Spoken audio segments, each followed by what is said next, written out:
అందరికీ నమస్కారం. వివాహ శుభకార్యముల ప్రకటనలు మరియు పుట్టినరోజు నామకరణ మహోత్సవ ప్రకటనలు చేయబడును. అదేవిధంగా ఉద్యోగ వ్యాపార రాజకీయ ప్రకటనలు చేయబడును.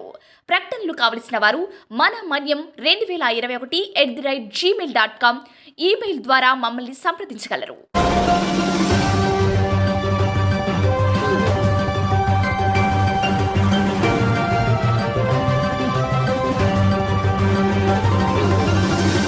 మన మనీ న్యూస్కి స్వాగతం.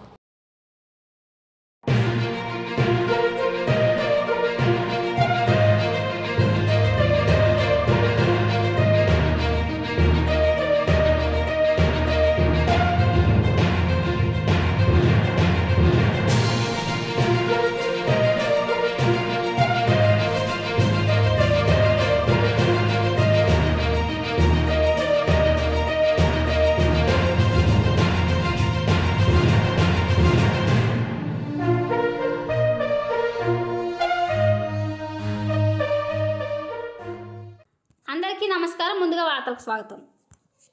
సమాజ అభివృద్ధికి విద్యార్థులే పునాదులని సమగ్ర గిరిజనాభివృద్ధి సంస్థ ప్రాజెక్టు అధికారి వి అభిషేక్ స్పష్టం చేశారు. నవంబర్ నెల నుండి 10 పరీక్షల వరకు గుత్తులపుట్టు, దిగుమోదాపుట్టు ఆశ్రమ పాఠశాలలో 42 మంది గిరిజన బాలబాలికలకు ప్రత్యేక బోధన అందించారు. ఈ నెల 27వ తేదీతో 10 పరీక్షలు ముగియడంతో 10లో 10కి 10 మార్కులు సాధించాలనే లక్ష్యంతో బోధన అందించిన విద్యార్థులతో గురువారం గుత్తులపుట్టు ప్రభుత్వ గిరిజన సంక్షేమ బాలికల ఆశ్రమ పాఠశాలలో సమావేశం నిర్వహించారు. మన మన్యం వార్తా విశేషాలను వీక్షించేందుకు మన మన్యం న్యూస్ యూట్యూబ్ ఛానల్ని సబ్స్క్రైబ్ చేసుకోండి. అలాగే మీ ఫ్రెండ్స్ అండ్ ఫ్యామిలీ మెంబర్స్కి షేర్ చేయండి. అలాగే లైక్ చేయండి, కామెంట్ చేయండి. మా అప్డేట్స్ ఎప్పటికప్పుడు మీ మొబైల్ ఫోన్లో నోటిఫికేషన్ రూపంలో కావాలంటే పక్కనే ఉన్న బెల్ ఐకాన్ మీద క్లిక్ చేయండి. Thank you for watching.